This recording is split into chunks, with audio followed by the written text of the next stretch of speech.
job. It was all going well in the city, 20 years marketing. It was all going so well until her daughter was diagnosed with a variety of allergies. That was the moment that everything changed for Manpreet, her life, her direction, and what she needed to do. This is a lady on a mission. So I suggest you buckle up, you listen up, and you hear what she has to say. Let's give her a virtual round of applause. Let's welcome Manpreet. Thank you, Elliot, for that lovely introduction. So, everyone, I'd like you to cast your minds back to way before COVID, when we were able to eat out and travel, and raise your hand if you can remember when you were able to smoke on an aeroplane. And raise your hand if you remember when you were able to smoke at work. And raise your hand if you can remember when you could smoke in restaurants and pubs. Weren't those the good old days, and do you miss them? I know we haven't been out to restaurants and pubs for such a long time, but do you miss people being able to smoke in public places? Now, I'm not a smoker, so I can say that I actually don't miss it. And I don't miss that waft of smoke walking into a pub and coming home with my clothes and my hair smelling of smoke. But at the time, I didn't think anything of it, and it didn't actually bother me. But when the laws changed, can you remember how people reacted to it? I mean, people don't like change, and it's threatening to them. They feel uncertain about what does this mean, and how will it impact things like businesses? Will people stop going to pubs and restaurants? Now they're not allowed to smoke anymore. And what about at work, when your colleagues are taking unlimited smoking breaks? Who then has to pick up the slack?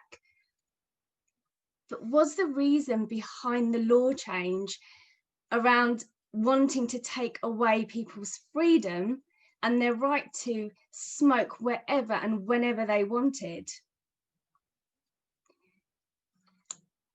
Or was it because of the effect on those non-smokers who could be inhaling smoke passively and potentially harming their health?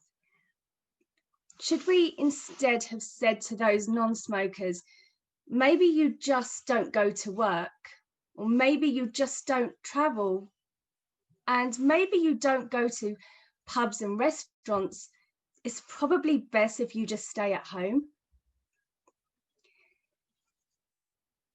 So in the same way, people think that those with very severe food allergies should not eat in restaurants or enjoy airline travel, and they don't understand why they should not be able to eat their peanuts just because someone else has a food allergy. I know this because my 4-year-old daughter has multiple allergies, one of which is peanuts, and contact can cause a very severe reaction.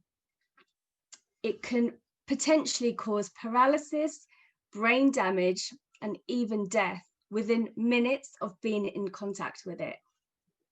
And I spend my day-to-day life explaining this to people without being confrontational, and now no longer feeling awkward, but I do this to protect my daughter's life. And what's helping is that now some schools are becoming nut-free, and some airlines too. And hopefully this is just the start. I do think that there is more change to happen, especially because the rate of allergies are rising at such a rapid rate, and deaths are increasing too.